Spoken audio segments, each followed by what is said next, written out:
کریں، لیکن اس سے آپ کا پاکستان ٹکڑے ٹکڑے نہ ہو، یہ ہے وسیع تر قومی نقطۂ نظر۔ اس کے تابع رکھیں، اس کے زیر نگرانی رکھیں، اور ورنہ اگر ایسا نہ ہوا، اگر ہم نے ایسا نہیں کیا، وطن قومی نقطۂ نظر کو تابع نہیں رکھا، اور ہم نے کیا کیا، ہم نے خطے کی ہی خدمت کی، تو کیا ڈر ہے کہ کسی کمزوری کے وقت ہم کمزور ہو جائیں گے۔ آپ دیکھیں یہاں پر، اب اس کی مثال میں آپ کو بتاؤں گا کہ کمزوری جب ہو جاتی ہے، ہم کمزور کس وقت ہوتے ہیں؟ کمزور اس وقت ہوتے ہیں جب ہم اپنے خطے کی صلاحیت اور قابلیت، اپنی قابلیت اور صلاحیت کو خطے کی خدمت میں صرف کر دیتے ہیں اور قوم کو نظر انداز کر دیتے ہیں، تو تب ہم کمزور ہو جاتے ہیں۔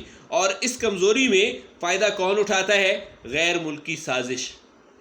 پھر بھارت اس چیز کا فائدہ اٹھاتا ہے۔ ہمارے اندر کوئی قوم جب اپنے آپ کو دوسرے صوبوں سے الگ کرتی ہے تو اس صورت میں فائدہ اٹھانے والا بھارت ہوگا، وہ اس قوم کو ان لوگوں کے ساتھ مل جائے گا اور سازشیں کرے گا۔ بلوچستان میں اس چیز کا ثبوت دیکھا گیا، کیسے بلوچستان کے کچھ قبائل کے لوگ اپنے خطے کی خدمت کرتے کے وقت، خطے کی خدمت کا مطلب یہ ہے کہ وہ سمجھ رہے تھے کہ پاکستان کے وسائل دوسرے صوبوں میں زیادہ لگ رہے، بلوچستان میں نہیں لگ رہے، تو اپنے خطے کی خدمت کرتے ہوئے انہوں نے وسیع تر قومی نقطۂ نظر کو نظر انداز کیا، جس کی وجہ سے غیر ملکی سازشیں، بھارتی لوگ ان کے ساتھ مل گئے اور ان کے ساتھ مل کر پاکستان کے خلاف سازشیں کرنے لگے۔ غیر ملکی سازش یا عقیدے سے متاثر ہو کر یہ خطہ پرستی اپنے علاقے سے محبت جو ہے پاکستان کے شیرازے، پاکستان کے اتحاد کو منتشر کر دے گی، ٹکڑے ٹکڑے کر دے گی۔ اور اس کی شیرازہ اصل میں یہ دیکھیں، یہ بہت سارے پیجز ہیں، یہ بہت سارے پیجز ہیں، یہ جگہ جو ہے نا، یہ جگہ، یہ اس کی شیرازہ بندی کہلاتی ہے۔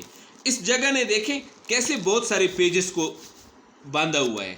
اگر ہم اس شیرازہ بندی کو اکھاڑ دیں تو یہ سارے جو اس کے پیجز ہیں وہ بے ترتیب ہو جائیں گے۔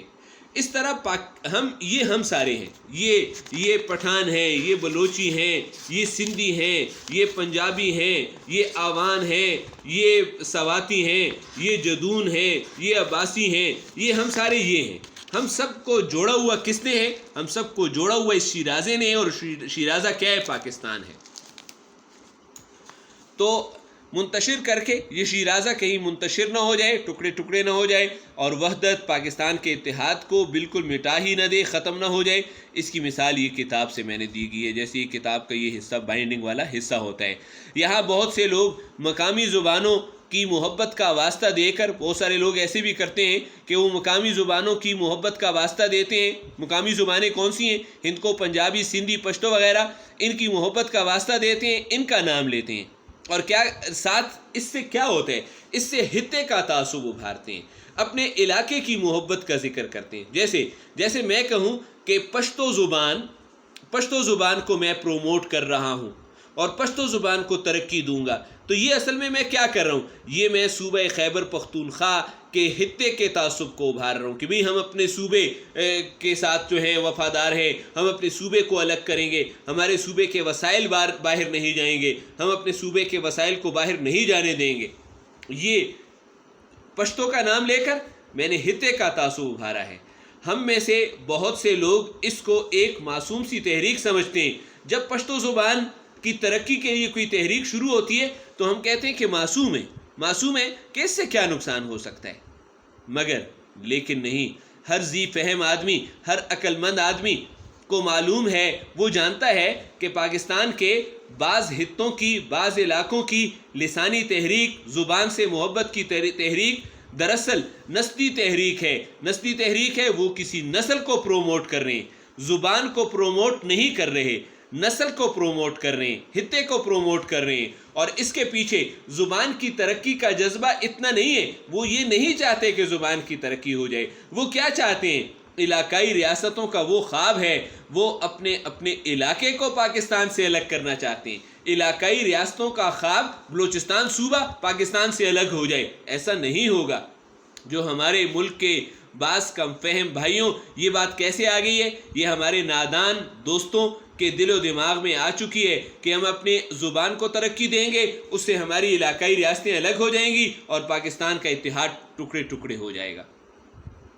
کہ دل و دماغ میں ان کی بدبختی کے زیر اثر سمایا ہوا ہے، ان کی بدقسمتی کی وجہ سے آیا ہوا ہے۔ لہٰذا میں اپنی دانست میں اپنی سمجھ کے مطابق علاقائی زبانوں کی تحریک کو، یہ جو ہند کو پشتو پنجابی زبان کی تحریک ہے، اس تحریک کو شبے کی نظر سے دیکھتا ہوں، شک کی نگاہوں سے دیکھ رہا ہوں، اور اکثر یہ درخواست کرتا ہوں، اور میری یہ درخواست ہوتی ہے کہ حکومت، میں یہ چاہتا ہوں کہ حکومت ملک کی وحدت، ملک کے اتحاد کے لیے، ملک کے اتفاق کے لیے، وحدت کے لیے، یہ دیکھیے ذرا، ملک کی وحدت قومیت کیسی ہے؟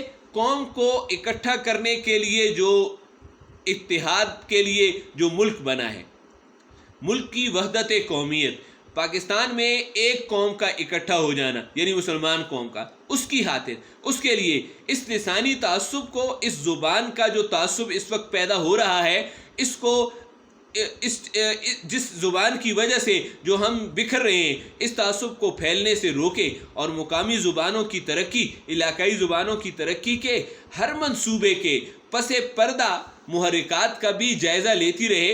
اس منصوبے کے پس پردہ پیچھے چھپے ہوئے جو محرکات ہیں، جو مقاصد ہیں، ان کا جائزہ بھی ساتھ ساتھ لیتی رہے۔ ڈیئر اسٹوڈنٹس، آج کے لیے اتنا ہی لیکچر کافی تھا۔